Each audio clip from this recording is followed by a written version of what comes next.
If there is any issue, we clean everything and create everything fresh. So we do have that. You need to maintain that. But that's with web SQL database. Anyway, it's going. So IndexedDB may have different challenges that we need to check. Okay, coming back to how to do it, how to make that line offline. So in the web app folder, we have something as a .manifest file, which is nothing but plain English cache manifest. I'll tell you why this version is needed. It's a comment actually, but there's a version, and it will tell you what all I need to cache. So all these sources, if you see, are getting cached in the browser. These are relative URLs from the file in which you have included the manifest. So basically from index.html it is this relative URL. So what I did to make this app offline is I wrote that manifest file and I just linked it with this HTML. Now I go to this, refresh this. See, if you see, this is the way to debug that, whether it worked or not. So if you see all these resources which I gave in that manifest file, have come with the sizes and how it got manifest. You see all these, you just see if everything you need is here or not before going to this app, because here you can't debug what's going on. You can't see so many details there.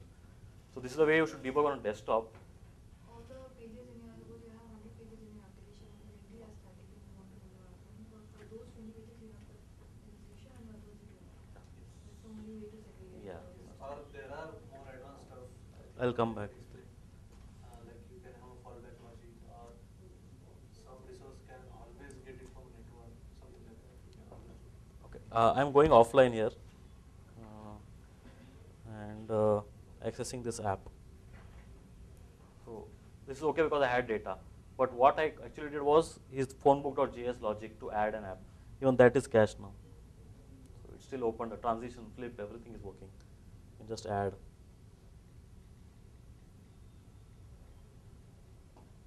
And these all features or concepts are evolving. So people are trying to contribute their ideas and trying to come up with new things also. So this got added. So I did everything. You saw everything was cached. We have introduced a problem now. Do you see what? Cache data is Yeah, that's right. You should get a t-shirt. Data sync. So if I made another release, okay, instead of add phone number, I say something else, edit and add also. So that will never come here, because it is always working out of local files. Okay, so that's the reason we have introduced a new problem. Now, how do we fix that? Anytime, this is a specific thing you have to do on the server. If you change anything, any resource or anything, go back to that manifest file and just do some change there. That's the reason versioning is kept here. You just say .3. It has to be a content change. It's not you're just touching that file. It will not look at the timestamp. It will look at the checksum. Local, it has this content. Server has some other content, then it will get. And if there's any difference, it will get all these files again. That's your upgrade. So this is the only thing you can do in upgrades. In case of native app agent, you have to go to the approval process and everything. Here it's pretty simple. Just get it and locally works on. You're working. So, what about the syncing of the data? so yeah, once you do this, it will check that both manifests are different. Then it will clear the local files and will get the fresh local files. Syncing database is local. Only these JavaScript files are all on the server, right? What if there is already this data has been maintained at server side also? Which one? Which data? No, that's a valid requirement. Like if you have, while offline you store some data and then you have to sync back. But that I think will be an app logic. Yeah, that app has to take care. Yeah. Make a Ajax call and say insert data, and then get the fresh data. Yeah, that data part is. They are similar to the way you do it in JavaScript. Like what Not to cache that particular file. Yeah, they have to release the JavaScripts and Yeah. that's the only way. Versioning or something. They prefix or suffix the version number. Versioning is the only way to get JavaScript files. So this is one version. Actually, this also can be automated, right?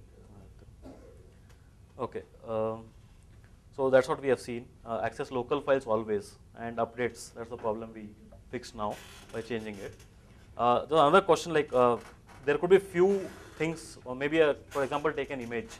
You want to go to network always and don't access locally.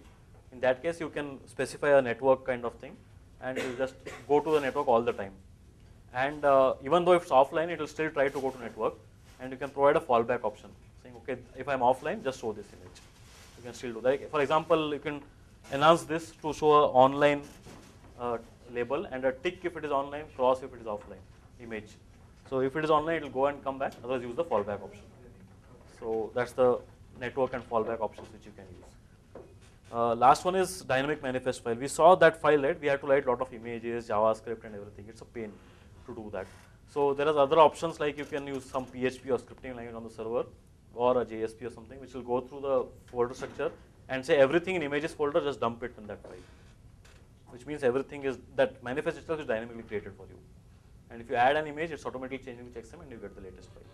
So that's one way of doing it. These are a few things which you can go back and try out. It's pretty easy to do offline stuff with HTML5. And we saw that app there on this Android device. If you see there's no internet connectivity here, and this is still working. So Android and iOS both support offline with HTML5 concepts. That's how it worked. Any questions on offline mode? It's one of the cool concepts which I like in HTML5 to develop a mobile web app. Okay, these are just resources. Few books here, few links here. I hope you go back. Hope you go back, read, develop something, and share something on MUG of what you feel or what your learnings are. Let's learn together. Please do contribute. Yeah, I think looking to learn together, so let's do that. Actually, these are few jQuery mobile pages, and whatever the. We'll put this up on MUG, I guess, right? Yeah, we'll put this, all this, the The recording video will be there. on YouTube, and we'll put the links in Facebook. And also the presentations. Yep.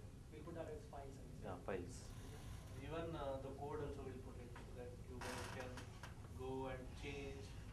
And Yeah, we can put also this demo app code, the yeah, phone yeah. book app itself.